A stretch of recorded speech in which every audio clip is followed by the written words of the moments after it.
Hey, what's going on, guys? Money Making Joey back here doing another video, and this is actually going to be a short video, but it's definitely going to be a very important one for you guys out there. And I wanted to basically speak about Uber Eats versus actually doing rideshare, getting on the Uber and Lyft platforms and actually driving people. Now, this is a question that I get asked, and I know it's actually been a debate for some time because it really boils down to what your preference actually is. Like, I know a lot of people that the only reason why they do Uber Eats is for two reasons, actually. They don't like driving people. They cannot fathom the idea of putting an actual passenger, people in their car, and driving them. And don't get me wrong, I am someone that's done both. I started out in the business doing Uber Eats, but this was years ago when doing Uber Eats was actually decent money.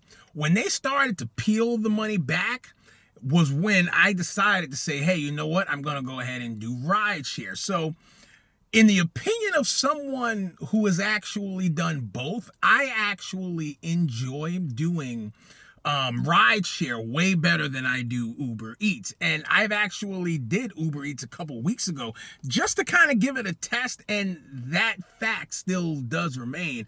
I am way better off actually doing rideshare, driving people, as opposed to doing Uber Eats. Now, that second reason why a lot of people do prefer to do Uber Eats over rideshare is you might not have a specific vehicle that is, dedicated and good for doing rideshare.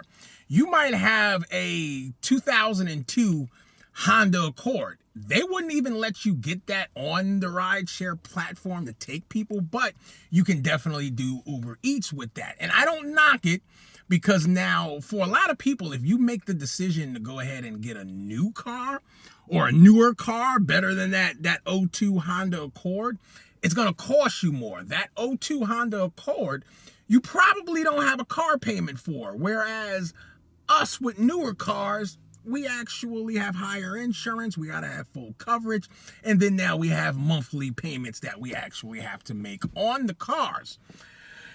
So, like I said, I can't knock it as far as a vehicle standpoint. Now, one thing that I noticed, like when I was first originally doing Uber Eats in 2017, 2018, I was in New York City, where you could pick a designated neighborhood, and for the most part, you'll be able to stay in it. Whereas now, you're not putting as much wear and tear on your vehicle. This video, I'm going to say, because I tried Uber Eats, like I said, a couple weeks ago just to give it a test. And I did this in North Jersey. It was my very first time doing it. The main reason I didn't like it, and it added another factor onto it, was because for the whole entire week of me doing Uber Eats, like, I feel if you're going to do Uber Eats is actually only worth it if you're going to stay in this small range. Like, you're going to pick a neighborhood, there's enough people, there's enough restaurants to actually keep you there. Whereas in North Jersey, I literally went all across North Jersey just like I was doing rideshare, giving passengers rides. Now, it's possible that I didn't have to do that. The only issue was, I do not believe in doing Uber Eats trips for $3, $4, and $5. I could have stayed local here in New Jersey if I wanted to make that type of money, but since I was out grabbing the $8, the $10, the $12, it had a little bit more mileage on those trips, which, when I tally up how much money I spent in gas for that week, and when I look at the mileage that I put on my vehicle, it was very similar to a day of me doing rideshare. But the only problem was the money that I made for doing Uber Eats was not worth what I put on my vehicle. And I'm going to let you guys know, based on that fact, if you're someone that you're doing Uber Eats, DoorDash, whatever the case may be, and you find yourself in a predicament where you're putting a lot of miles on your vehicle and if you're putting 100, 200, 300 miles on your vehicle per day, let me just tell you, go ahead and consider doing rideshare, because you're putting yourself at a disadvantage because you're making less money by doing Uber Eats and DoorDash.